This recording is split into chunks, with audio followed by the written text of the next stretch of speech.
There is something nightmarish about stepping foot on the Zariman for the first time. There are forces at play in the deep dark, just waiting, but you're going to have to download the update yourself when it goes live on the 27th to find out exactly what. This video is sponsored by Digital Extremes, so a huge thank you to them for allowing me some early access over the weekend to play some of the Angels of Zariman update and the new Void Cascade mission in particular, which this video is about. Now, there will be a separate video on Void Flood by iFlynn, and Lifewater will be making a video on the Unseen Armageddon mode.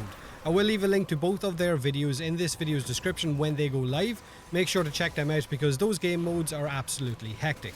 But like I said, this one is about Void Cascade, so how do you play it? Void Cascade is one of the 3 new mission types coming with the Angels of Zariman update, and it comes in 2 forms. There is an endless mission type which you can start from your navigation or from the elevator in the chrysalith on board the Zariman, and there is a bounty mission version which you can get from the bounty giver in the chrysalith hub as well on board the Zariman. Now, these bounties are similar to the bounties you will get in Deimos, Cetus and Fortuna, and each mission type of Cascade gives different rewards as well, depending on which one you pick. The Endless mission will reward you with relics, focus lenses, new arcanes, and of course component blueprints for rewards. And the Bounty mission will give you void plumes for reputation standing, the Gyre blueprint and her parts as well. There is new weapon blueprints and greatest focus lenses as well.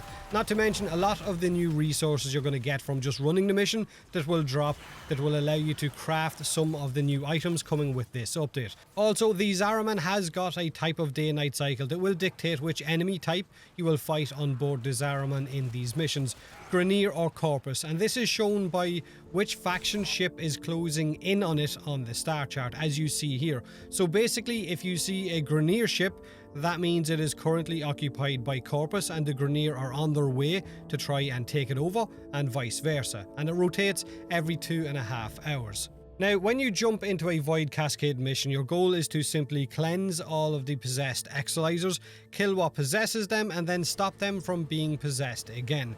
The exolizers are these turret-looking devices with orbs floating on top of them. Now, to cleanse them, you will first need to shoot the Void Tears linked to that exolizer with your Tenno's amp. Once these are destroyed, the possessed entity will appear on top of the exolizer. These entities are of course the new Thrax Centurion. This is what they look like, complete with the new 2-handed huge scythe weapon that you're going to be able to farm as well. Shoot these with your amp and then it will summon it. These Thrax units will have overguard like the reworked Eximus units, and you will need to break that overguard shield first, then kill the body of the Thrax, which will release it into its spectral form or void form, and to finally kill it you will need to shoot that spectral form with your Tenno's amp.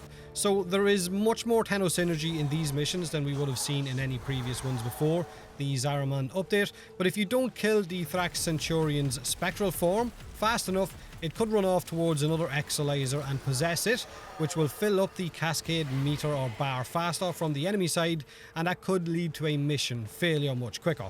Thrax units will also show up to try and take control of exolizers as you're trying to cleanse them. So the idea of this mission is to find the exolizers which show up as red symbols on your HUD, destroy the Void Tears which are linked to that exolizer, shoot the Thrax unit with your amp to summon it, then kill the Thrax unit's body so that it turns into a spectral form, and then kill that spectral form with your amp as well. Then once that's done, you will need to defend the exolizer from it being possessed again, or you can leave it and run away to the next one, but I would advise at least one person in your squad staying to defend that exolizer to stop it from being possessed again.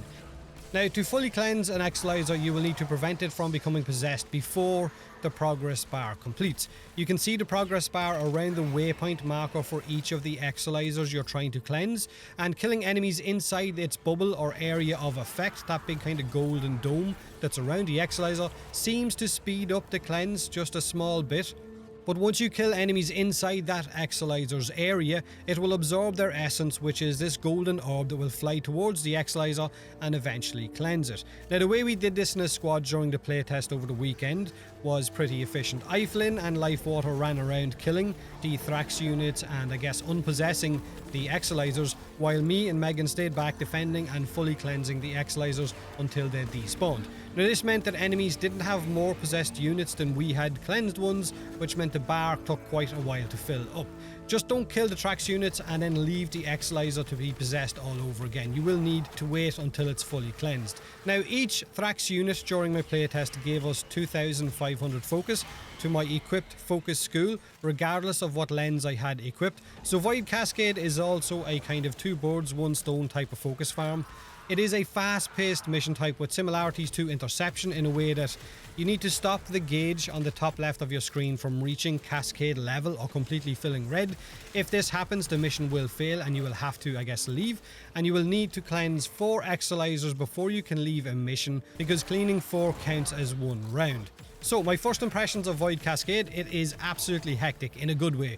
The Zariman tileset looks amazing, the lighting is absolutely nightmarish, the audio is eerie as well, but musical at times. I'm pretty sure I heard church organs in there. You're gonna need to stay on your toes. Like I said, it is fast paced, the Xmas changes, the new Guardian units, the variety of enemy density, it all comes together for this really exciting experience, and I really can't wait for you to check it out as soon as the update goes live on the 27th. Now, what Warframes would I recommend for you to bring with this game mode? Honestly, I think a lot of our roster in game right now would be a solid choice, since your weapons are going to be doing most of the work.